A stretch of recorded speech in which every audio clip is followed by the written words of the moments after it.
Welcome. Welcome to the Brownsburg Seventh-day Adventist Church on this, the 24th day, 2024.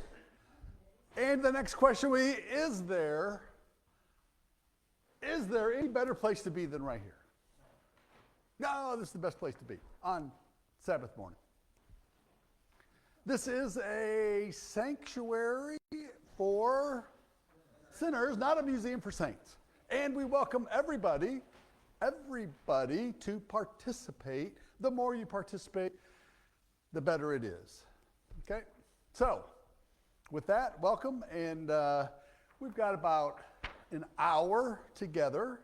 And so we'll have a very good hour. Okay? It'll be very casual. We'll talk a little bit. What are we talking about this quarter? Psalms, right? 150 books in the Bible of Psalm, right? 150 books in the Bible. Covers about, depending on how you slice them, maybe 3 to 12 different flavors of Psalms, okay? You know, if you broke them all in and categorized them and things like that, okay? So that's what we're going to do. If you get a little antsy, you could put your thumb in the Bible at Psalms 90, Psalms 119, and 141. And if you wanted extra credit, you can look up Meribah. Okay, we'll talk briefly on Meribah. All right? So that's what we're going to do. But first, before we get started with that, let's talk about the week. Visitors, people that I may not be totally familiar with. Okay? You, sir. You are not very cautious on who you sit next to. You must be outgoing and fearless. So who are you? Dan. Okay, Dan, what brings you here? Visiting daughter and family. Very good. So you are Danielle's dad. Right. You, young man, did an outstanding job. Job well done, really. Thank you. So you're here for a while or a week or? A week. A week, very good. Are they, they moved into a new house. Are they like making you do stuff? No, I haven't had to. Not yet. Not yet. Well, it's very good to have you with us. Thank you. Very good. But if it keeps snowing, we're sending them back. Yeah, exactly. Any more of this snow stuff, though? Danielle? Head him west. You, young man, you are not a visitor, but tell me about you. Who are you? I'm Dylan. I've been here since I was a kid, coming and going, and today I'm getting baptized. So you're Dylan now, and I know you're not a visitor because I see you a lot, but I don't know much about you. Okay. So who are you? There's not too much to know, really. Do you work? Do you go to school? I work at UPS. Very good. Okay, that's what we're drawing out. So what kind of work do you do? Right now I'm a package handler. I haven't decided on what kind of career I want to do yet. Packaging? Mm-hmm. Okay, very good. And you're getting baptized today. That is awesome. We, as the Sabbath school unit here, we are so thankful for all that you do and that you've decided to give your heart to the Lord. It's Thank you. That means a lot. good. We are very happy to have you here, sir. Okay, very good. Thank you. Okay, how was everybody's week? My week, I'll tell you my week. So, I'll drone on for a little bit more, okay? Yes. We had birthdays this week, and in my family, for some reason, February 23rd is big. It's my wife's birthday. My grandfather had a birthday. He just turned 100. Wow. A couple of our friends from school, they had birthdays on the 23rd. Even this gentleman over here had a birthday. So, there were a lot of calls going out, and my dad's sister set up a big video feed, big web thing for all of my grandpa's friends and family, and we all got to call in and wish him, happy birthday. And so it was fascinating. It blew my kids' minds. 100 years. 100 years. Yep. So that's what, born in kind of the Depression, right? Yep. Is he still is he still able to talk about things? Oh yeah. Well, at 100 years old, the body starts to betray you, but the man's mind Starts before that, doesn't the it? man's mind is Pete, it starts before 100. Sharp as sharp as a tack. Yeah, yeah. Responds to everybody. Just moves a little slower, and Boy, I would say the more you could do to ply out of the Encyclopedia Britannica there from this guy that's 100 years old, that's your grandfather. Well, he for those that wonder, he ascribes his longevity to good health and exercise, good plant-based exactly. diet, and he was very, very clear on that. So, Absolutely. So that's what he Absolutely. ascribed that to. So Yeah. take that for what you will from a 100-year-old man. Absolutely. Very good. Excellent testimony. Anything else this week, you guys? Danielle. I just need to leave this week. Well, my kids did not know that my dad was coming, and he usually drives out, and so I was trying to figure out how I could get to the airport, and so I'm like, okay, kids, there's an emergency. We have to get in the car. And they're like, well, what happened? I'm like, I can't tell you. They're like, Mom, you're smiling. I'm like, I'm not smiling. They're like, what's going on? And they're like, where are we going? I'm like, I can't tell you. Just get in the car. Exactly. So I can't keep a straight face very well. And so they figured out that something was up. And then when they saw that we were going to the airport, they're like, well, who's coming in? I'm like, I can't talk to you. We just have to get there. Is that great? Anyway, so they figured it out that it probably had to be him. But anyway, it was fun. What a great thing. Absolutely stellar. Anything else this week, you guys? Oh, Rodney. It's part of your good health mantra That's right right. there. My week was challenging. I've been listening to a pastor on a study of Daniel, and on two different parts of that study, he gave a sermon that was totally challenging about being passionate about Christ and about his mission. Yeah. And it challenges me because I have trouble being passionate. Interesting. But that's what God wants. That's what he is. So I need to work on that. Awesome. Pat, did you have something? I said Daniel and I got out 2 cases of great controversy yesterday. He pulled the wagon, and then I go up and put him on the door. Saves a Where lot were of you at, energy Pat? on my Where part. were you at? Clear Creek's where we went. Where? Danville. I Danville. do Danville. Ah, Danville. Okay, very Yeah. good. Yeah, very And good. and I put a Sunday law book in them. Yeah, excellent. I've got out 6 cases so far this year. Excellent. So, got 2 under my table to get out yet this next week. Pat, you're awesome. Okay, let's, so here's my week. And Mike Wislotsky, I can't tell you how many times over the past 3 or 4 weeks, okay, true story, when you said, I have been a really good employee for quite a long time, and I've never been employee of the month, okay? Okay? And I tell you what, that really stuck with me. I'm telling you, I can't tell you that penetrated the armor and went straight to the middle of my soul, okay? And so here's where that's going, okay? It's a little bit tangential, but here's where it's going. Right now I'm working with a company, a client, and they're in trouble, okay? They're in trouble with the agency, with the FDA. They are not doing what they're supposed to do as they manufacture their products, okay? I'll just leave it at that. And at the root of at the highest level of their problem, it is a problem of culture and priorities, okay? Culture and priorities is where this company is lacking, okay? So begin to think about your own lives here, okay?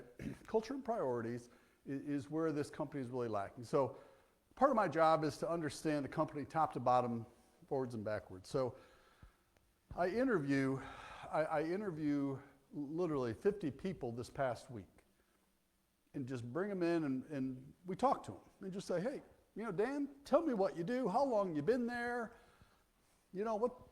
what's going on? Tell me about your job. What are your challenges? Okay, and it starts out very simple like that. And so you will get over those 50 people begin to kind of separate out a little bit. Okay, there are those who may not be the employee of the month, but they are rock solid. They're absolutely rock solid in what they believe, what they think their job is, and what their focus should be on their job. And they go, no matter what else is going on up here, here's what I do. This is kind of my beliefs. This is what I do. Whether I'm employee of the month or not, this is what I do. And then there are other people who literally, I'm a pretty laid back guy. 5 minutes into the interview, they're crying. Literally, they are crying. Others are sitting on the edge of their seat, and they are just, they're talking, they're really kind of talking nonsense, quite frankly, and they're very, very harrowed, okay? And so then why do I bring that up? I go, okay, now we as Christians, okay? We as Christians, what do you think our focus would be in this situation? I go, I think if we have a very sound belief and faith in God, what's happening in our workplace is secondary. And so in an interview situation like that, I think you're going to have a peace of mind and a calm and go, here's my North Star.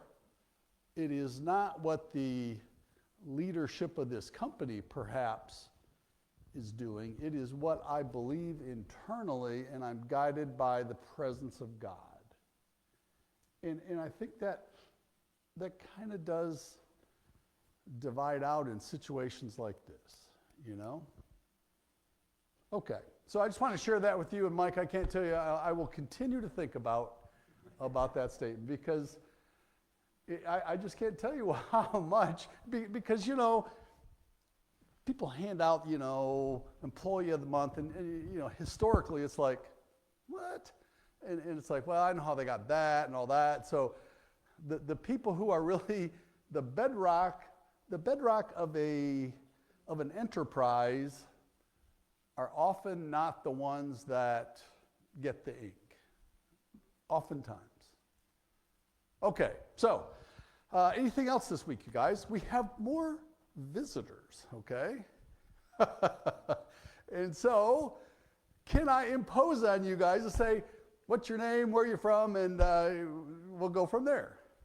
Harlan Carey. I'm from Janesville, Wisconsin, and my grandson is being baptized today. Very good. Very good. Excellent. I'm Shirley. I'm with him. With him, exactly. Yeah, well, yeah. And I'm their son, Kathy's brother, coming from North Carolina. It looks like you play rough, Yeah. Well, it's very good to have you with us.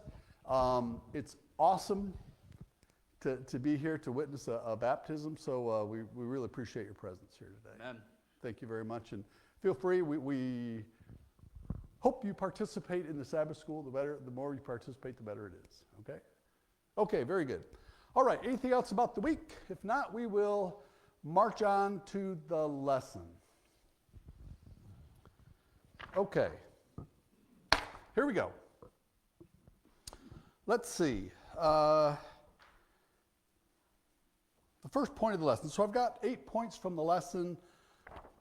We'll cover probably a couple of them. All right, So, teach us to number our days that we may gain a heart of wisdom. That's the memory text today, Psalms 90:12. Teach us to number our days. Do you guys number your days? Does that mean the older you get, the wiser you get? Well, what do you guys think? I Sure don't hope know. I don't know. Pete, what do you think? How are you feeling about that? Hey, I learn every day. Yeah, I learn exactly. something new every day. Yeah, exactly. You know, it's like, I don't think I get any wiser. I think I just understand how much I don't know. You know? So teach us to number our days. What does that tell us? I was going to say, I just want to squeeze as much as time as you can in your day. Say that again? Squeeze as much time as you can in your day, as much very work or good. whatever. You don't Wisdom. want to waste precious time, right? Very good. Teach us to number our days. Don't waste time. Don't waste time. Teach us to number our days that we may gain wisdom. Is knowledge and wisdom the same thing? No. No. I heard no. No. No. So, what is knowledge? Knowledge is the facts. Knowledge is, you learn how things work. You learn your place in whatever. Wisdom is how you use that knowledge. Okay. Wisdom is how you apply that knowledge. Because you can keep it to yourself. You can use it to teach others. You can use it to apply to your life. That is then a lesson to somebody else. But the facts themselves have no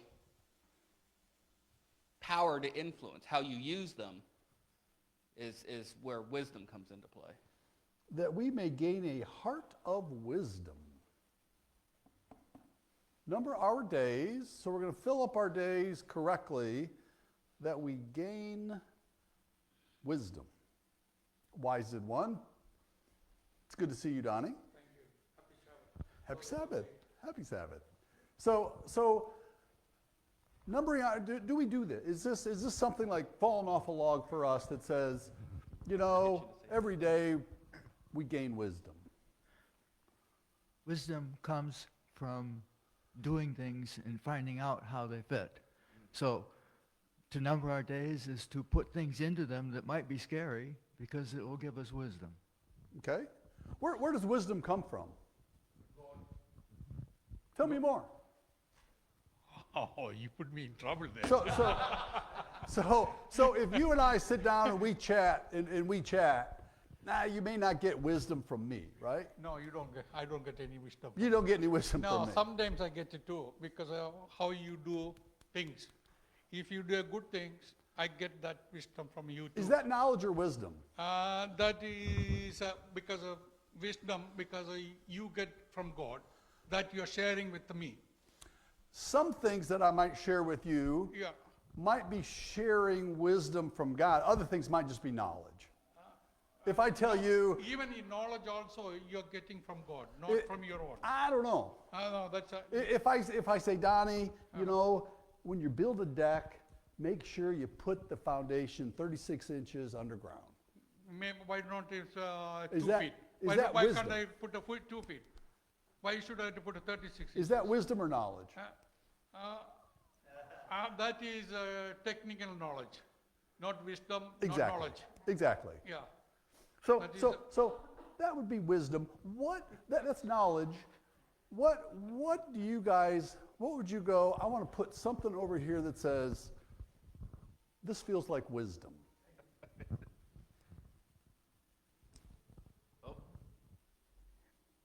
See, wisdom we most of the time we get when we read the Bible or we praying to the God. And praying is like we are talking to the God. So that's where we get more wisdom because of,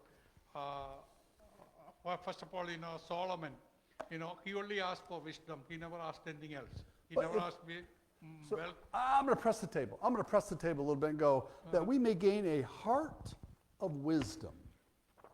So if we are, as Christians, if we are gaining a heart of wisdom, are we supposed to just stick it in there, sit down, and we're not going to tell anybody? No, that, So how does that work? What's an example of wisdom? Hands are going up everywhere. Well, I'm going to use your analogy of drilling the foundation for the deck. It's Okay. because I can know that that's the right thing to do. But when push comes to shove, that's extra work for me.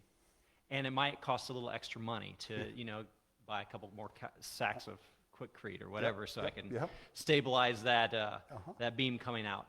So my wisdom is building off the knowledge and saying, okay, even though I have to work harder, even though I have to buy extra materials and invest more, it's going to cost me more. Wisdom says I'm going to do it anyways because I know that's the best, right? Okay. And so you've taken knowledge now and you transferred it into wisdom because now you're not cutting corners. You're doing the extra work you might need to do because you know that's right and good and best. Okay. Other pieces where you're going to go, wisdom versus knowledge. I look to people like, was it your dad or Helen's dad that turned 100? Your grandfather that turned 100, and say that, that's somebody that should have a lot of wisdom because of, the life that they lived. You gain wisdom along the way. And I want to sit down with them and kind of take in as much as they can give me so I don't have to learn through hardship or mistakes.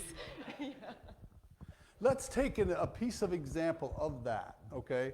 Where, for those of you that maybe came late, Mark's dad, or Mark's grandfather, Mark's grandfather just turned 100, okay? And they had a big birthday celebration, and they said, and I think Mark said, what's the secret to being 100? It is eating healthy and exercise and not getting too close to the grandkids.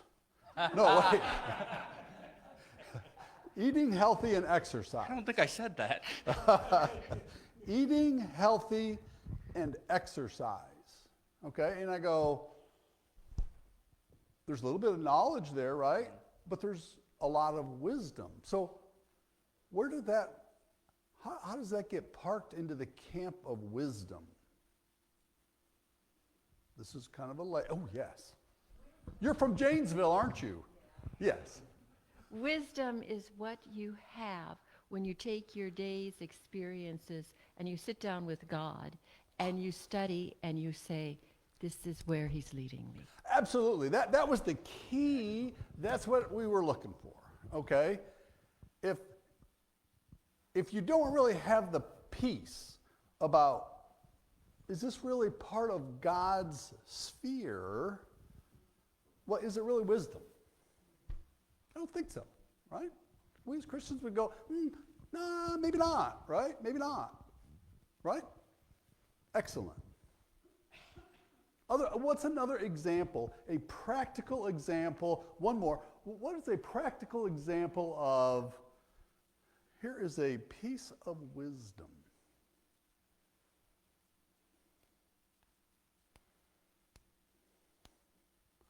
I'll bet we have over 1,000 years of experience of being Christians in here. Okay? I think you all have a lot of wisdom. I really do. I think there is immense wisdom in this room. And I mean that to the fullest. And so if we were going to share one piece of wisdom, what might one of those pieces be? Yes. So, as we pray the Lord's Prayer, we say, Our Father who art in heaven, hallowed be thy name. That's knowledge of God, who he is. But it's wisdom when I say, you are God and I am not. Yes. Okay. I'll come back to how I started a little bit ago about these interviews, okay? How we did these interviews with this company that's in trouble. I would say sharing wisdom to people who need it would be those who are so worried about their future because of poor leadership. wisdom would go, put your trust where? You put your trust in God, right? Don't worry about today. Don't worry about tomorrow. But put your trust in the Lord right now, right? Would that be a piece of wisdom? I think it would be. I think if we can't offer that up, I think we need to think about it, you know? Wisdom. Okay, so that's what we're talking about. Let's see. We'll move on.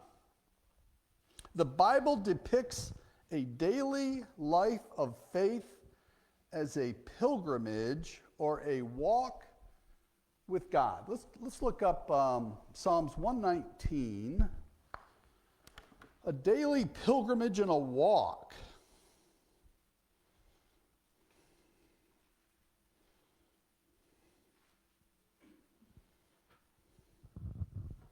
Blessed are those whose ways are blameless, who walk according to the law of the Lord. Blessed are those who keep his statutes and seek him with all their heart. They do no wrong but follow his ways. What is this walk? What is the walk that we're talking about here? What is Psalm saying about the walk? The Bible depicts a daily life as faith, of faith as a pilgrimage or a walk with God.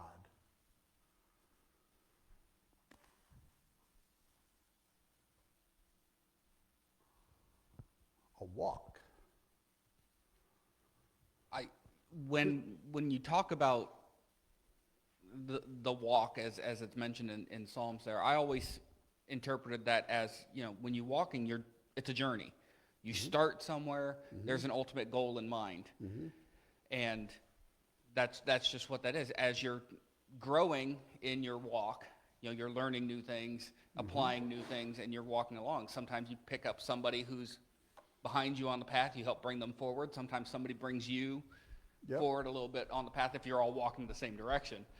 But that's what I always saw when you're talking about the walk. It's the journey of life and salvation. A walk with God. Yep. Rodney. When I'm walking with someone, we're sharing. Oh. So if I walk with God, he's with me and we're sharing. What a great example. When you walk with somebody, do you walk single file?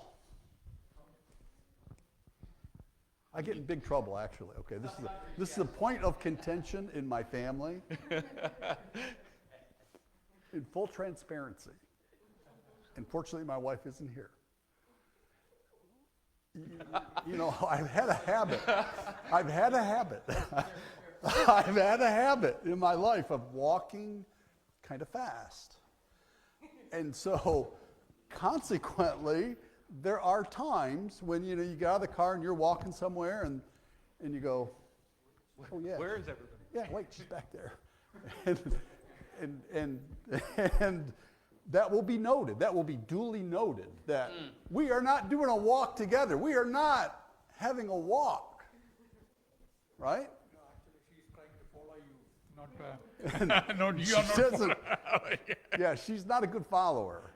Okay, she doesn't appreciate that position. She doesn't want that.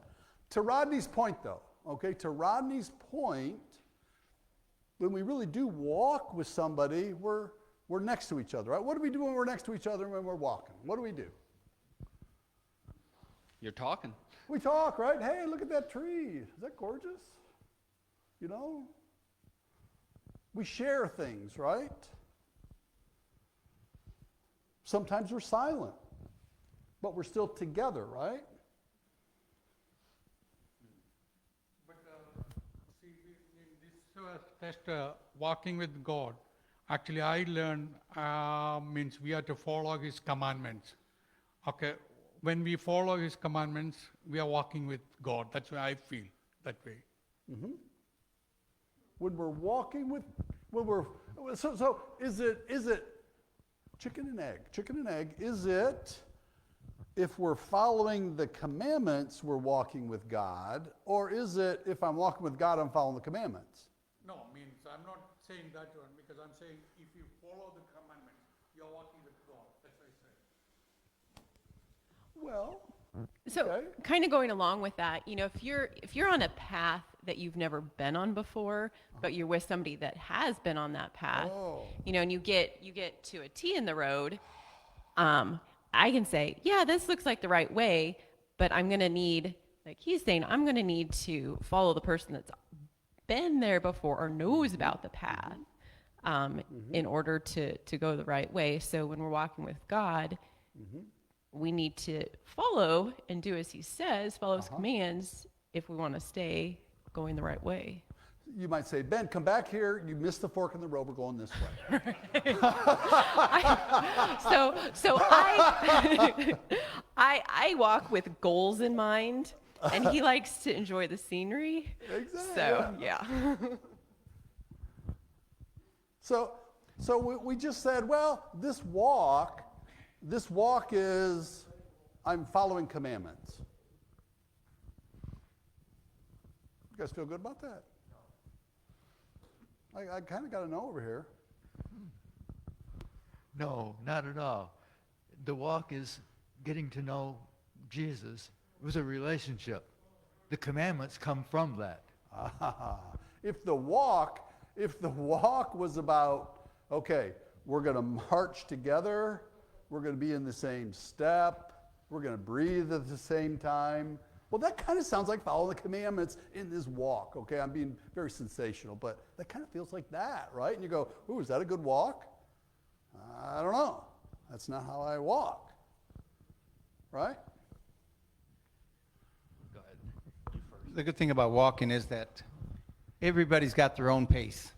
Oh, I walk slow or I walk fast. you're walking with the You limp?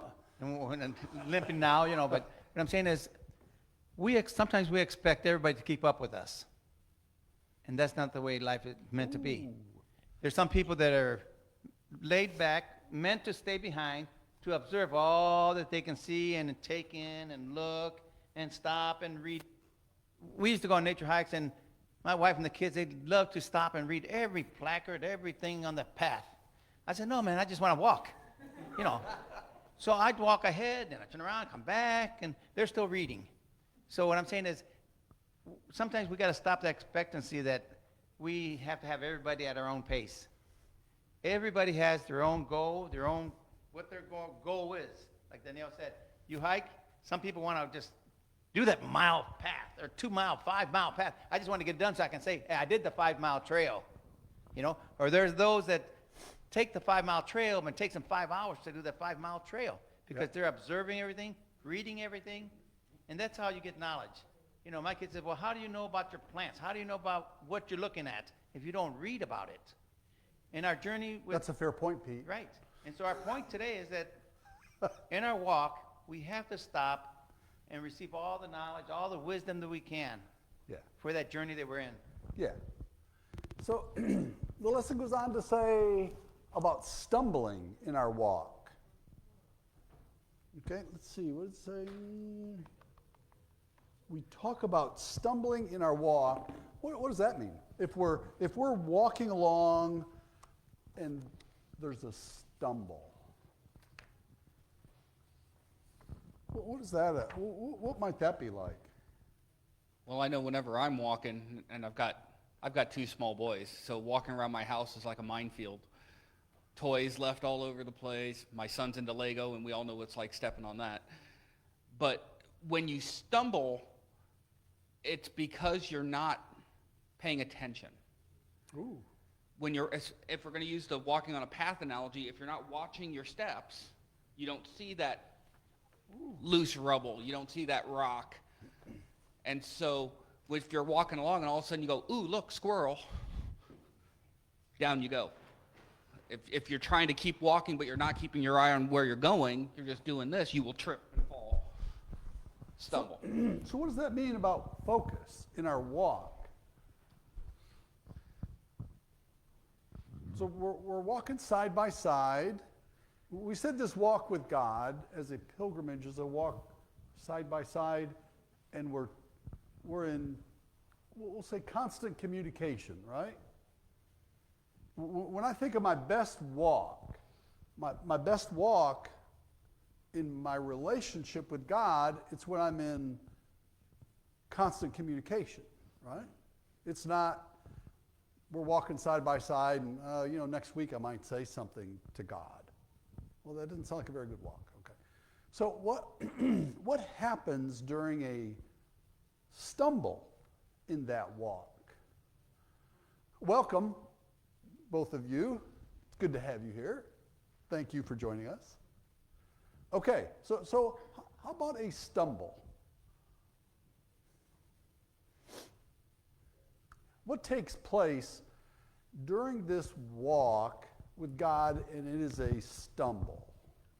If I'm walking along with someone and we're talking and we're watching where we're going, but I lose focus on what the two of us are doing and look to the side because a flower there caught my attention, something pleasant, then I'm going to stumble because there's a root ahead. Mm-hmm. So in our walk with God, if we don't stay focused, the two of us together, but we look at something else instead of him, it's going to cause us to stumble. Yeah. Danielle.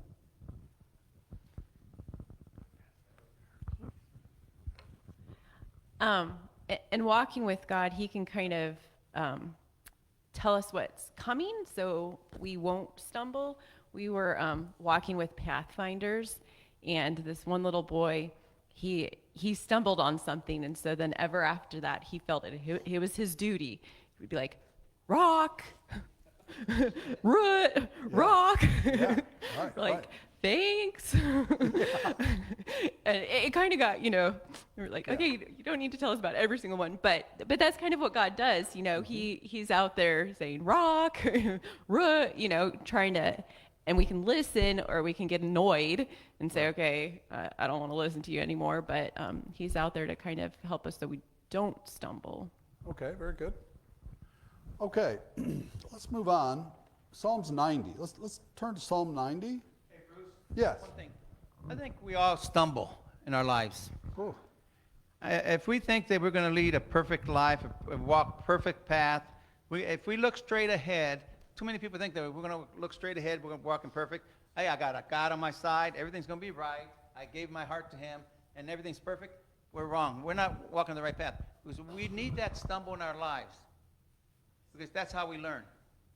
Now, it depends what stumble. The thing is that we recognize what stumble we're in, what caused it, and then realize and then give thanks to the Lord that, you could have been worse. We should expect skinned knees, right? Yeah, absolutely. When your kids are growing up and you put them outside, you're going to expect them to get, like you said, skinned knees, elbows bruised, mud all over themselves, and dirty clothes and everything else. We're going to expect that. But how do we correct it? We bring them in, we clean them up, we nurse them, nurse that aching the elbow, and put a Band-Aid on it or whatever. But then we explain to the child or whoever it is, we use that as an illustration, right, that you fell, we're taking care of it, and they learn. It's just like that one Pathfinder says, warning everybody, It's a warning. Once you stumble, then you grow from it. That's the way life should be. If we're walking along, now here's the tricky part, so help me answer this. We're walking along, the Lord and I, we're walking along side by side, and I stumble. Okay, I skin my knee. Is the Lord going to keep on walking? At what point does the Lord keep on walking, and how do I get back up and rejoin?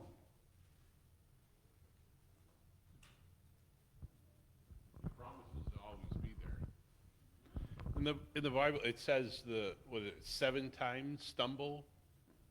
What does it gets up 8 times? That's what makes us good. Okay, very good. We don't stay down. It's not about the stumbling, it's about the getting up. It's always about getting up, isn't it? Because if you don't get up, there's no, like with Pete's analogy, they couldn't come in, they couldn't get cleaned up, they couldn't get the Band-Aid, they couldn't get healing and help if they never got up. So if you come to terms with the idea that the walk is gonna have stumbling blocks, and you're going to find some of them, it's how it's gonna happen. How about that walk where we're walking along? Is it just us? Is it just us, or are you going to be walking along back to wisdom that we all, as Christians, carry? Okay? Are we walking along and we see somebody that fell down, skin knee? Do we go, that's too bad? Sorry. There you go. I got to keep walking. There you go. Is that what happens? What would wisdom? We said, it's really important for us as Christians to have wisdom. So as we're doing this walk, what is the wisdom side of that walk when we see somebody who has fell down and skinned their knee? I Does think that ever happen? I think as believers, we have a right to help that person. Just like that young child that got hurt. That child could stay out there and cry and moan all that, but unless somebody goes out there and helps them, brings them in, cleans them up, do whatever, that child will be fine. He'll stop crying. In our spiritual walk of Christians, when we struggle, when we fall, when we struggle, our duty is to be along the side, walk with them, help them in whatever way we can. Okay, very good. Let's just touch into Psalms 90 for a little bit.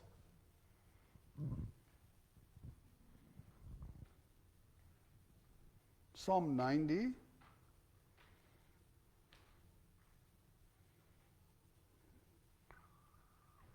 Lord, you have been our dwelling place. Ooh, how about that part right there? We'll just start right there. Lord, you have been our dwelling place. You're on this walk. Is the dwelling place like right there, huh? Lord, you've been our dwelling place. Throughout all generations, before the mountains were born, or you were brought forth, the whole world, from everlasting to everlasting, you are God. So we're on this walk with God, not just a person, right?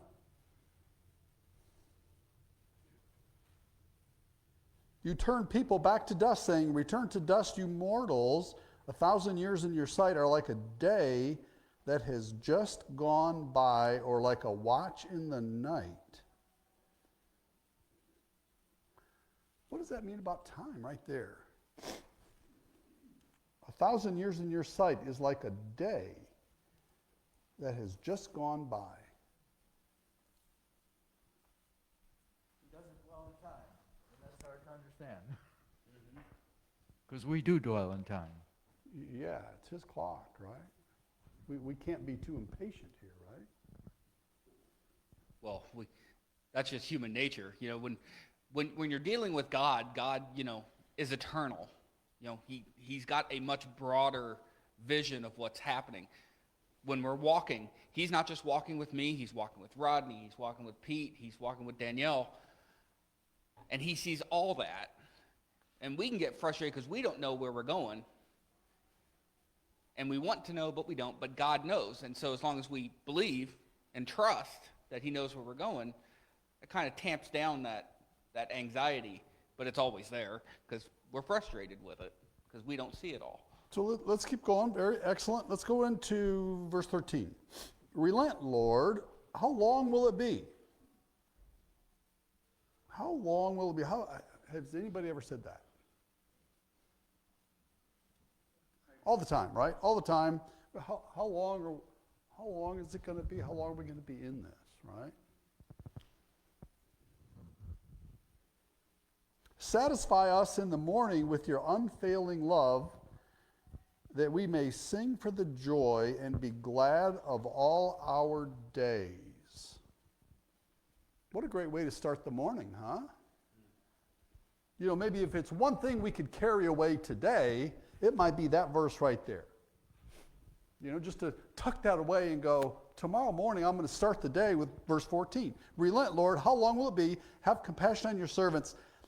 Verse 14, satisfy us in the morning with your unfailing love, that we may sing for joy and be glad all of our days. Make us glad for as many days as you have affected us, for as many years as we have been in trouble. May your deeds be shown to your servants, your splendor to their children. Lastly, verse 17, may the favor of the Lord our God rest on us. Establish the work of our hands for us. Yes, establish the work of our hands. Good way to start the day? On this walk, right? Okay. We'll move on.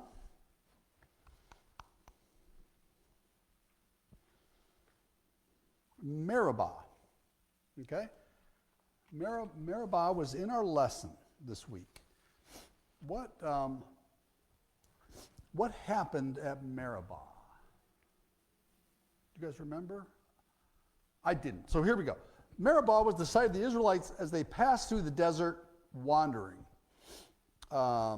It was a place of testing for the Israelites, and it also had a major impact on the lives of Moses and Aaron. There were two locations.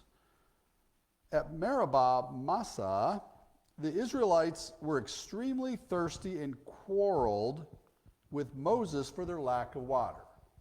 Okay, so they're out wandering.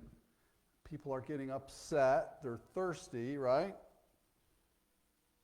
Because of their thirst, they grumbled against Moses and asked, "Why did you bring us out of Egypt and make our children and livestock die of thirst?" Remember this part? Who are they questioning? They're questioning God, right? So Moses brought this problem to the Lord, and the Lord enabled Moses to do what? First time around. Bring water out of the rock. Tap the rock, they got water, right? Moses brought the problem to the Lord, and the Lord enabled Moses to strike the rock so that the Israelites would have water and know that God was with them. Because of their grumbling and testing of God, Moses called the place Meribah, which means quarreling. Okay? Now, let's continue on. Toward the end of the Israelites' 40 years of wandering, another situation occurred at Meribah Kadesh. Complaining about the lack of water for their livestock and themselves, the people gathered in opposition again, right? To Moses and Aaron. What do they say? Were they happier? No, they're upset, right? Rightfully so, they're upset. But what had they done? They had lost faith, right? Okay, they quarreled with Moses and said, this is quite interesting, I think. Because they quarreled with Moses and said, "If only we had died when our brothers fell dead before the Lord. Why did you bring the Lord's community into the wilderness that we and our livestock should die here? Why did you bring us out of the land of Egypt to this terrible place? What are we doing here?" Was that just the Israelites? Was that just the Israelites? Is it like, this is a very good story. Do we ever feel that way? The people that I was describing in the company that I'm working with right now, do you think some of them are going, why am I here? Why am I being put through this trial? Do you guys ever feel that way? Do you guys ever feel like the Israelites that if only we had died when our brothers fell dead before why did you bring the Lord's community into this wilderness? Do you guys ever feel that way? Okay, well, let's keep going. Appealing to the Lord at the tent meeting, Aaron and Moses were told by God to speak to the rock, which would bring forth water. instead of demonstrating God's glory and provision in speaking to the rock as the Lord had instructed, okay, Moses struck the rock and claimed that he and Aaron would bring forth water. The Lord still kept his promise, right? What do you think? What do you think got into Moses there? He was angry. And he's been through this before, right? He's been through this before, and he listened to the Lord and went, "Why this time?" I think Moses was at the end. You know, all that he did to take these people out of Egypt, and every day was complain. 40 years. Can you imagine all that time people complaining? When they asked for water, he used what he had in his hand, which was a staff. He could have talked to it, but he was so upset. He said, "You want water? Here. There's your water." You know. And so that's what I seen with Moses. You know, that's what happened. Because, you people are getting on my nerves about this water business. You're getting on my nerves, right? I can only take so much. That's probably what happened. But there's a lesser possibility that could be a lesson for us. He had been through this before.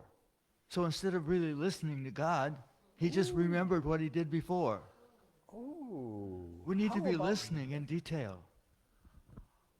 What a great insight. What do you guys think about that? Where Rodney said, remember the first time Moses listened to the Lord and said, the Lord is going to provide us water. We're going to tap on a rock and we're going to get water. Right?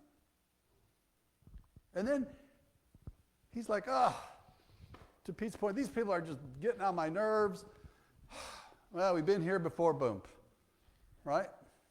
We'll just get this done, over with, and we'll move on, right? We got to keep going on the walk, right? Well, there's your stumbling block. See? Tell me about it. God gave him very specific instructions on what he needed to do. He gets frustrated from all the complaining from all the people and falls back on what's worked in the past, what I've done in the past, and now his eye has shifted. And, God still kept his promise because, why punish the people for, my stumbling block? But I still stumbled because I felt like I knew what I needed to do. And because of, not an excuse, but because of the stumbling block, I lost focus. So what we're...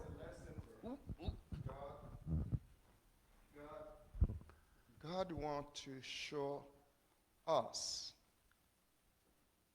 He just used you to do his will. But he's the head. He's the power. He's the leader. Not you. Today we lost that side. Either we are be a leadership, we take a power off from God. We think we the ones supposed to make a decision. You left God behind. God wants to show you us. That's a lesson from Moses. Yes, I can use you to bring the people from Egypt. When I told you, the minute I tell you, that's the minute I want you to act. Your time is not my time. God's time should be your time when he asks you to do so. Okay, very good. So let's review real quick. We're going to move into 141, Psalm 141 to end today's discussion. Where have we been so far? We started off talking about time, right? Time on earth. What did we start off talking about time? What were we talking about with time? Remember today's memory verse is, teach us to number our days that we may gain a heart of wisdom, which says, for a period of time, while we're here, make sure we're gathering as much wisdom as we can, right? And we said, we're reviewing, where does knowledge versus wisdom? Knowledge is a collection of facts. Wisdom comes from God, right? Amen. Okay.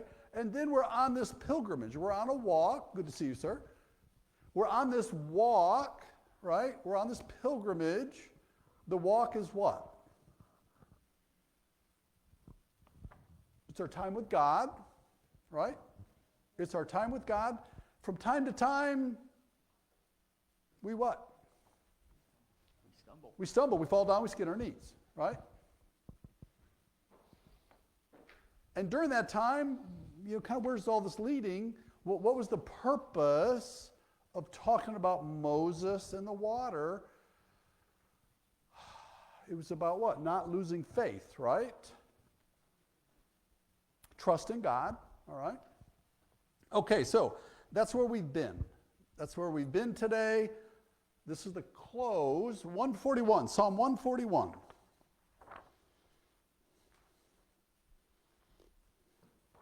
And just to help seed the discussion, Psalm 141 is a prayer of protection from temptation within and without.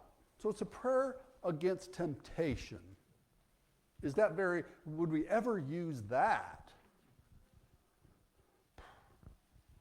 Prayer of temptation, or resisting temptation. How many people are going to walk out the door today? How many people are going to walk out the door today and will be in the face of temptation? I hazard to say the survey says 100%, right? 100%. Everybody will be tempted, right? All right, so let's go. It can happen right here. Good point. Very good point. Okay. Psalm 141. I call to you, Lord, to come quickly to me. So what is the purpose of these psalms? They're for us to tuck away, right? For us to tuck away as part of that wisdom that we can use in our daily life, right? So let's set the definition there. Okay, so Psalm 141. I call to you, Lord, come quickly to me, hear me when I call you. May my prayers be set before you like incense. May the lifting up of my hands be like the evening sacrifice. Do you think in the first verse he needed to say that? I call to you, O Lord, come quickly to me, hear me when I call you. Did he need to say that? Why did he say that? Is that a given? I don't know. Let's think about it. Okay, verse 3. Set a guard over my mouth, Lord. Set a guard over my mouth. Watch over the door of my lips.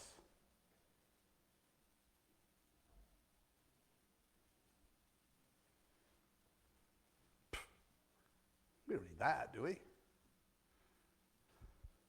Set a guard over my mouth, watch over my lips.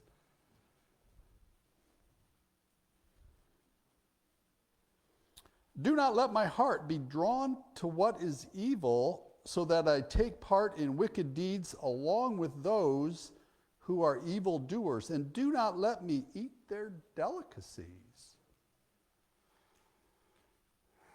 What's Psalms 141 about again? What did we say this whole last section of the lesson is about? It's a test question to see who's listening. Test question. It was about resisting temptation, right? So that's what this prayer is about. And we go, every day, either inside the church or outside the church, it probably has a lot of utility, right? It has a lot of utility, meaning we'll probably use it a lot. Well, if it's a prayer to help us not to fall into temptation, that's a prayer so it helps us not to stumble. And I looked up and defined the word stumble. It means a blunder, error, an inaccuracy, a misstep, a mistake, a slip, or a trip. And when any of these or all of these happen, that means something has to change. We've all heard the term trying to pound a square peg into a round hole. Well, what we've been talking about in Psalms, that would mean when we use our wisdom with that square peg, feeling strongly that this is the right way and we're going to pound it into the round hole, it doesn't go. Not so effective, right? But if we listen to God and his wisdom, we're taking that knowledge and applying it, and we're switching out our square peg for his round peg so it fits in the hole properly. Okay, very good. Let's continue on. Verse 5. Let a righteous man strike me, that is kindness. Let him rebuke me, that is oil on my head. May my head will not refuse it, for the prayer still be against the deeds of evildoers. Wow, what's going on there, you guys? What is going on there? This is a prayer that says, let a righteous man strike me, that is kindness. Let him rebuke me, for that is oil on my head.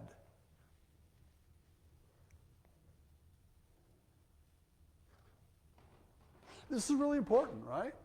Ephesians says, if we turn someone from their wicked way, if we warn someone, we turn them from unrighteousness. Does it say this? Does it say this on our walk? Okay, back to our walk, and we fall down. Okay, we fall down.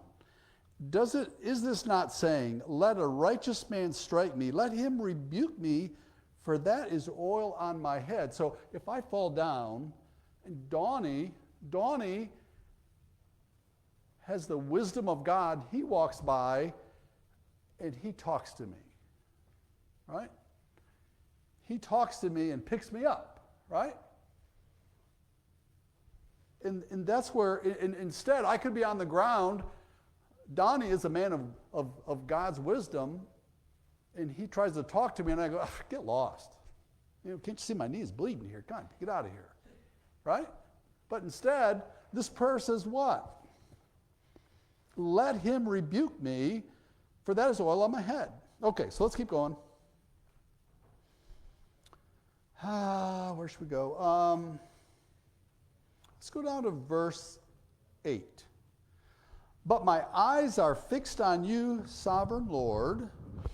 In you I take refuge. Do not give me over to death. Don't give me over to death. This is a prayer against temptation. And the prayer says, but my eyes are fixed on you. If you I take refuge in, do not give me over to death. What would death be here? It'd be separation, right? Don't give me over to separation from God. Be with me all the time on this walk. Don't leave me, you know? That's what that prayer is, saying don't leave me here, okay? Keep me safe from the traps set by evildoers, from the snares that they have laid down for me. Let the wicked, how about this? Let the wicked fall into their own nets while I pass by safely. We do that every day. Some days we're in the nets, some days we pass by safely, right? So what does Psalm 141, what does that do for us? This is the closing. This is the absolute closing. What does it do for us as Christians in wisdom? We just read that. Does it in our daily life, back to my example about people that I interviewed that were in trouble, some were breaking down, some were pretty rock solid, okay? Reading 141 in your Christian life will give you what? It will give you